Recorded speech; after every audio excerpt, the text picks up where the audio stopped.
So who am I? Well, when I started in 2004, I was known as the personal trainer. And so that was great because like I went from just not being anybody really to being identified as a personal trainer. So everywhere I went, people would say, oh, you're that personal trainer guy. Like, yeah, I am. I'll take that. Then we moved into being the fitness guy. So that's where I started transitioning from just training clients one-on-one and to actually going into more of how do I turn this from just getting paid to turning this into a business, okay? So some of you might be just in that transition point where you're just trying to make money in this industry. And some of you are now making it into how do I make this into a career? And then you get up into that next level where you're like, how do I make this into a business? And so I started to be known as the fitness guy. Now, as you know, 2020 hit, and us, like, I couldn't do everything that you guys are able to do because yours is, you didn't really have to see clients. Whereas us, we got shut down, okay? Gyms were shut down 16 of 24 months of the year. So imagine they said to you, hey, listen, everything that you've built up over the past 15 years, you just got to stop. And in fact, we're going to make it extremely difficult for you. So not only that, but you have $10,000 in rent due, and you have 2 full-time employees. That's one of my guys. I kept him employed. I'm super proud to keep my full-time employees paid in full over the course of COVID. So over the course of COVID, I had 2 decisions, and I don't really compete with anybody. I compete with everybody. So like if Aldrin's growing a business, I see a team of this, I use that as motivation for me to say, okay, well, what is Aldrin doing? But what is Aldrin not doing, okay? And then I also looked at the fitness industry. So I follow a lot of the other gym owners and gyms that are going around. And I'm saying, okay, well, I think a lot of these guys are taking time off. I think these guys are sleeping in. I think they're getting into all the bad habits. So I said, what do I need to do to separate myself from them? Now, I was never really a big Kobe fan. Like, I love Kobe, don't get me wrong. But I didn't follow Kobe for his basketball. I followed Kobe for his habits.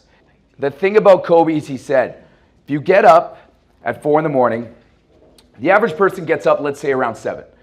The average player in the NBA would be at the arena by 8 p.m. They do 2-hour session, they go home, they relax. Then in the afternoon, they'll go back, they'll do 2 hours in the gym, they'll go home, they'll do whatever they gotta do. Then they're back in the evening and they would do the practice, games, etc., whatever. He's like, now imagine if you got up at 3 in the morning. And he's like, you're at the gym by 4. You train from 4 to 6. Then you go home, you relax. Then you train again, 8. Then you train again in the afternoon. And then you train again just before the evening. And then you train again at night. He said, you do that over the course of many years. And he said, the separation is going to amount to an unstoppable level, right? He's still considered the GOAT. The guy has died, right? There's guys that have more rings than him. There's guys that have more points. LeBron has more points than him. You know, there's guys that have more success, but he's still considered one of the greatest of all times. And it's not because of what he did, basically scoring points or how much money he made, but it was created based on his habits. And so if you ever watch anything on YouTube about Kobe and guys talking about him, they all talk about this guy's insane. He's like, the one story that really stood out to me was everybody from Team USA went out to the bar. And they said, come on, Kobe, come out to the bar. You think, Kobe, I got to get up at 3 in the morning. He's like, I'm going to go to the bar with you, but you got to be at the gym with me in the morning. And that happened. And so that's what I did. And I started to get to know him for about 3 years, or 2 years, I guess, as the 5 a.m. guy. Now, I'm no longer the 5 a.m. guy, but that's what I had to do in that course of my career to take our membership, which literally went down to 0. Because imagine you all had a membership that's, you know, in their $200 range. And some of you got laid off and, you know, whatever, you had to go on CERB. So now we're like, okay, well, you got this $2,000. We're going to take 10% of your income, but you can't come and see us.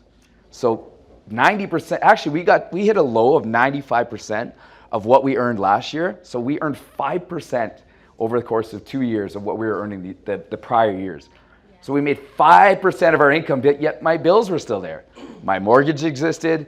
I wanted to keep my staff employed, and my rent is 10 grand. So let's just start that. That's one of the lower numbers, okay? So I had a big thing to fill, so I had to do that 5 a.m. I'm proud to say today we have 429 active members. 429 active members as of Tuesday. And that's for being known as the 5 a.m. guy. Now I'm actually known as the gym guy, which I'm really proud for, because the gym is what I want the success to be. I don't want to be the center of attention. I don't want to be the LeBron. I don't want to be the one and Kobe that's scoring 30, 40 points a night. I want to go in, just throw a couple assists. I want to be more of a mentor to my team, and I want them to be an extension of me.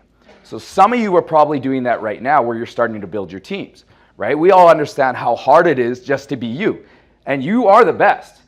But if you can find at least 5 more people exactly like you that have that dedication and drive, and they're 80% as good as you, and you guys continue to build a team, sky's the limit.